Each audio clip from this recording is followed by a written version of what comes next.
It's like you're on the edge of a cliff. You have to trust that whatever is going to happen is what's supposed to happen for you. You got to pray. You got to surround yourself with love and family and support and take it one day at a time, because none of us ever know what's going to happen. I'm a full-time musician and I am a music instructor.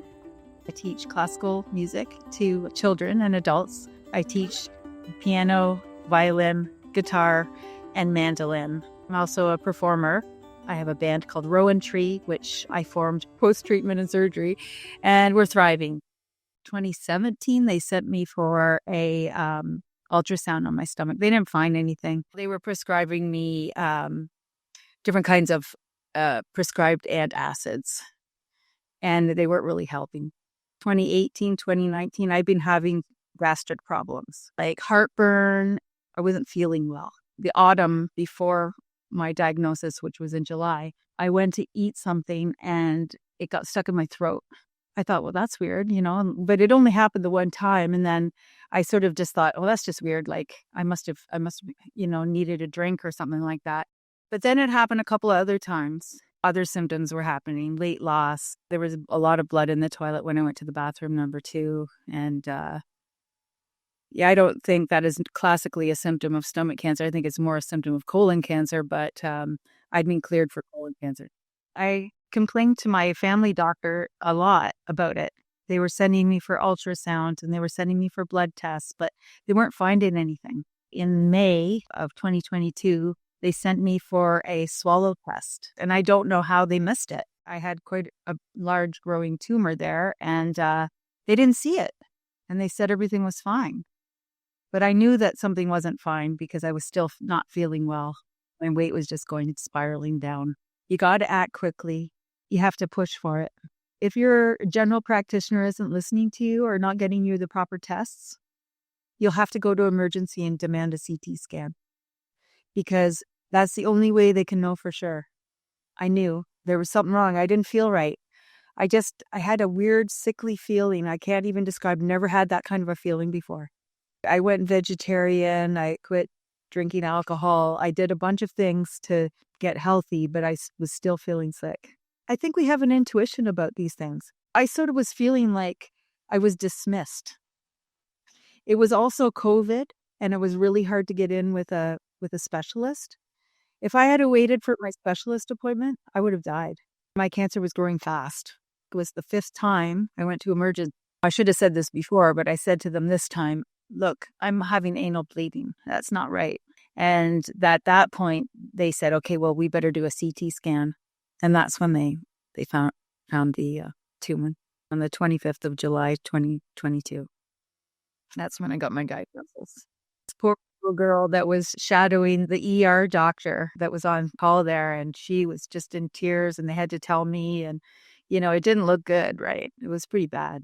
It was invasive to the pancreas. There was lymph nodes affected, and it was at the gastroesophageal junction.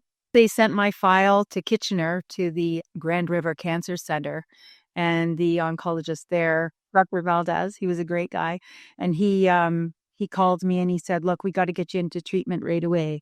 If we don't get you into treatment, you won't make 6 months. So it was really, really serious. He advocated for me, and I really, really appreciate that. If you don't feel great after you had a chemotherapy session, you're tired and you sort of feel a little sick. But they give you lots of anti-nausea meds now. After maybe a day of rest, I could get up and do things, and I started feeling better, like right away. So the chemotherapy was working. And then they put me on a low-dose chemo. I had a blood clot in my neck. It had gotten all the way up my arm, and it was in my neck. That was a scare, because if that had gotten to my lung, I could have had a pulmonary embolism. Radiation was hard.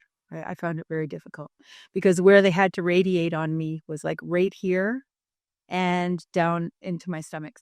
It was a big area they had to radiate. It really dehydrated me. By the end of it, I was so sick and my hair was falling out. I didn't look well at all.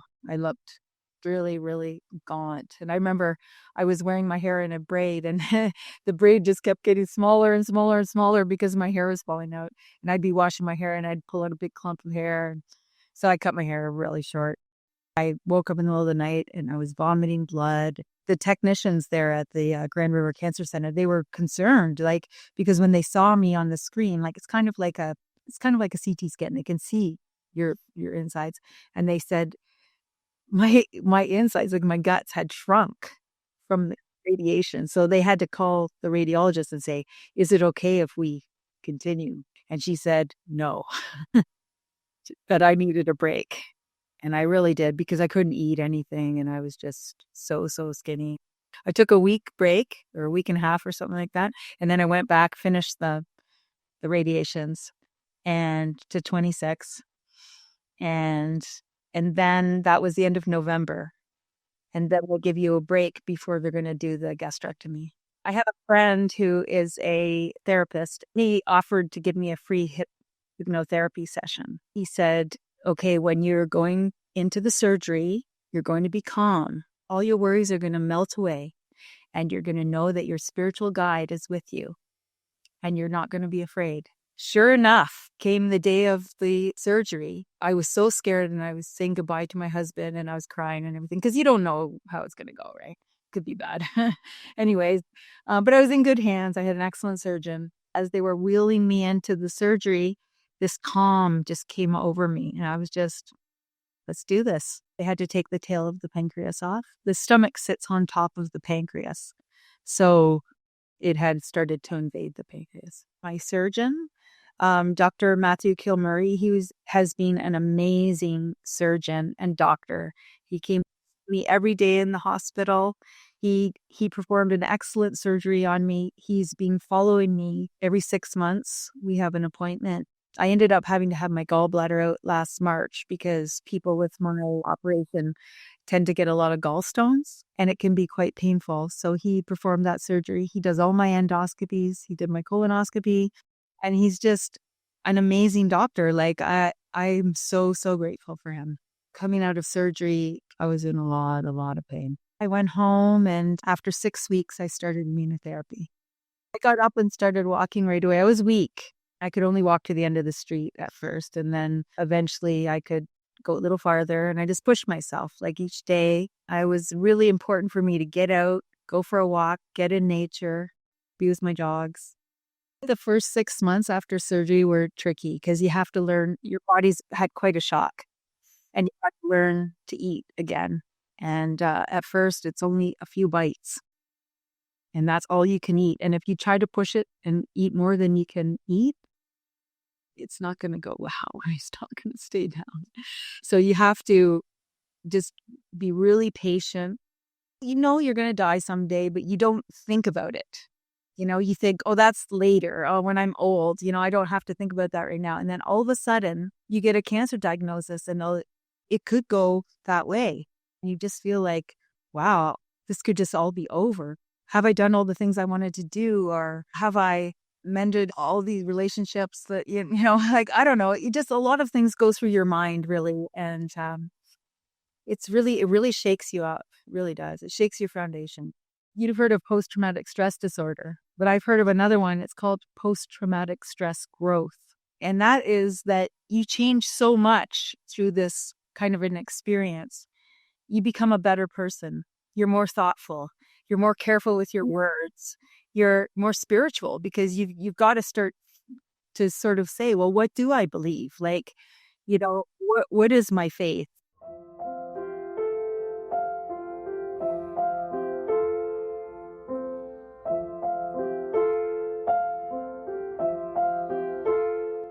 I started music when I was 6 years old. I started the violin first when I was in kindergarten. And then in my teens, I went to classical guitar and then mandolin. I've always played, but I just taught myself piano. I want to make sure that I put my very best foot forward with my music. I don't want to waste any time. I spend my day working on my music. If it's not a piano piece I'm working on, it's a guitar piece or a bouzouki or mandolin or whatever it is, violin. I'm always working on it constantly. And then the band, I'm with these guys that are amazing musicians, and they're all very serious about it. And they're all excellent musicians. So that's just a wonderful thing too, to be with them. And we get together every week and practice through our stuff, and it's really rewarding. And I think it's rewarding for them too, but like for me, it's out of this world. Like it's food for the soul. My listeners have stayed with me and they were so happy to see me back at it again.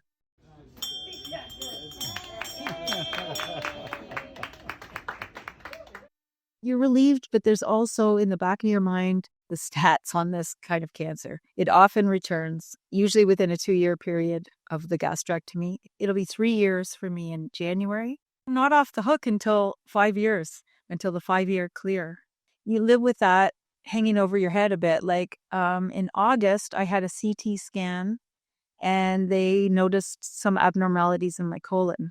I was having panic attacks. I was freaking out. I thought, oh my God, is it back in my colon? But it wasn't. I did the colonoscopy and everything was fine. And it was a huge relief. But leading up to it, it was about 3 weeks leading up to it, I was a nervous wreck. It was all women with all different kinds of cancers. It's nice to have that kind of sisterhood kind of feel. And then there's online, there's Stomachless Living, which I'm a member of. And we all talk about what we're going through and help each other. And that's really great because, it's a challenge to live without a stomach. The other one is a group called Stomach Cancer Sisters. It's on Facebook. And that's been another great support group. And everyone is really supportive of each other. I feel good. I'm healthy and I do a lot of yard work and I'm always walking my dogs. I spend a lot of time with friends and family, and that's what's important to me. It's really hard to trust because it's like you're on the edge of a cliff. You have to trust that whatever is going to happen is what's supposed to happen for you. You got to pray. You got to surround yourself with love and family and support and take it one day at a time because none of us ever know what's going to happen. We never know. I could walk out of my house and get hit by a car. We don't know what's going to happen to us day to day. But until you have this diagnosis, you're just living life and you're just going along and you're never thinking about these things. But once this happens to you, it sharpens your focus a lot. And you start to think, wow, it could happen any day.